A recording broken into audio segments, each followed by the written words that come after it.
So you want to wash your own car very quickly. Here's what I'd recommend. Number one, you're going to need brake buster. Number two, some sort of a foam cannon or some way to get this soap onto the car.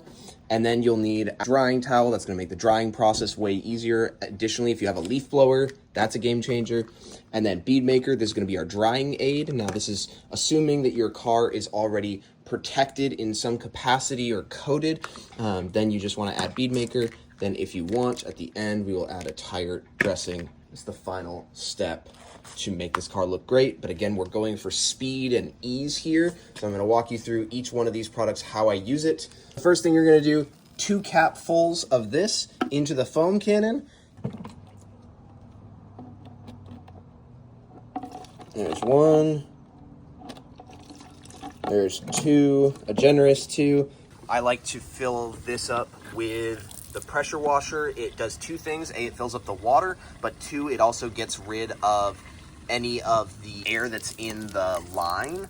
So you kind of kill 2 birds with 1 stone by filling this up as the first thing you do with your pressure washer. So all you're gonna do is take your brake buster. Once it starts spraying, you're gonna spray the actual wheel. And then just repeat that on all 4 wheels. So the next thing is you're just gonna rinse off the paint with the pressure washer and rinse the wheels at the same time. Starting from the front here and going around the vehicle. Right now it's in the evening where it's cooler. That's the best time to do something like this. If you have the bug and tar remover, feel free to use that on the front here before you start pressure washing it. Especially during love bug season, you'll probably want to do that to get the bugs off the easiest.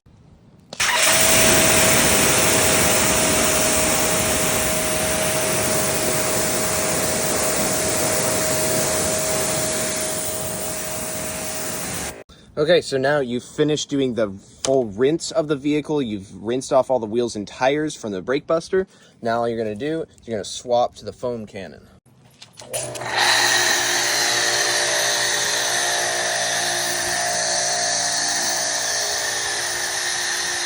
And you're gonna swap this back to the regular hose. And you're gonna use the towels to go ahead and do the contact wash, and then you're gonna rinse it off with this. It'll actually be a little easier for you because it's a smaller car, but start with the glass. That's where I tend to start. And then we'll do the front hood. And on your car, I would actually go over the top and do the back and then do this entire side. But this is, I know you told me you're concerned about scratching the paint. The biggest thing to reduce the odds of that is if you're using a microfiber like this, each new section that you do, you can just flip it to a new section and you have a total of 8 clean slides in total. And as long as you flip to a new side on each panel, you should be good. The other thing to keep in mind is that if you're doing the top areas first, those are generally going to be the cleanest areas. So as long as you start like I did, started on that side, and then I basically went around the vehicle that way. And the last thing I'm gonna do is the front, because the front is often gonna be the dirtiest. As long as you leave both the front and these lower rocker panels to the end, the likelihood that you trap contamination that's going to end up scratching the paint goes down dramatically. Okay, so you just finished the contact wash. Now you're going to rinse it off.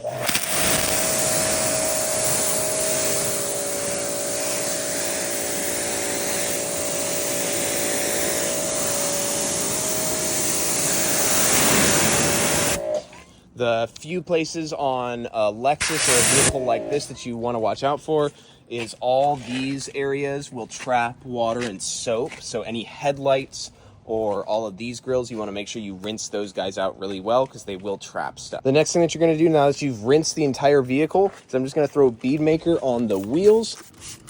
Just missed some on there.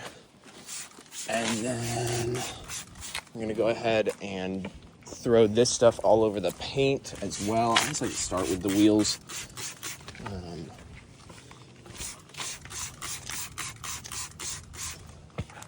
Then what I'm going to do is I'm just going to throw some of it all over the paint here.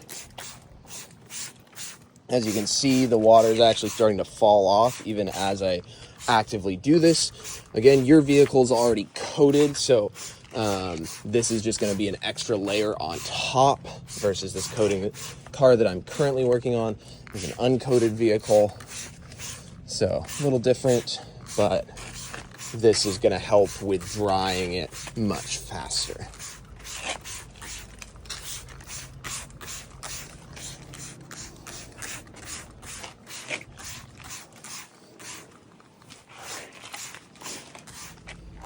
But before we dry the body, what I want you to do is grab the leaf blower and blow off all the glass first and dry the glass first, because that has the tendency to get water spots first. Then grab your drying towel, start with the glass. Again, because there's no bead maker that's been put on the glass, so we want to start with that first. Just do an initial wipe with that. And then after you do this initial wipe, we're gonna do the full body, then do the rims, throw tire dressing on, then we'll be done. Grab a clean microfiber, go ahead and just dry the wheel off. Again, because we threw bead maker on it, this is kind of where you're both cleaning and drying at the same time, because we didn't do any contact wash. So inevitably, especially if you have good brakes, there will be some stuff. But the goal that we're going for here is speed. And for what we're trying to do here, to be under 30 minutes, this is a great way to make it look really good at that time.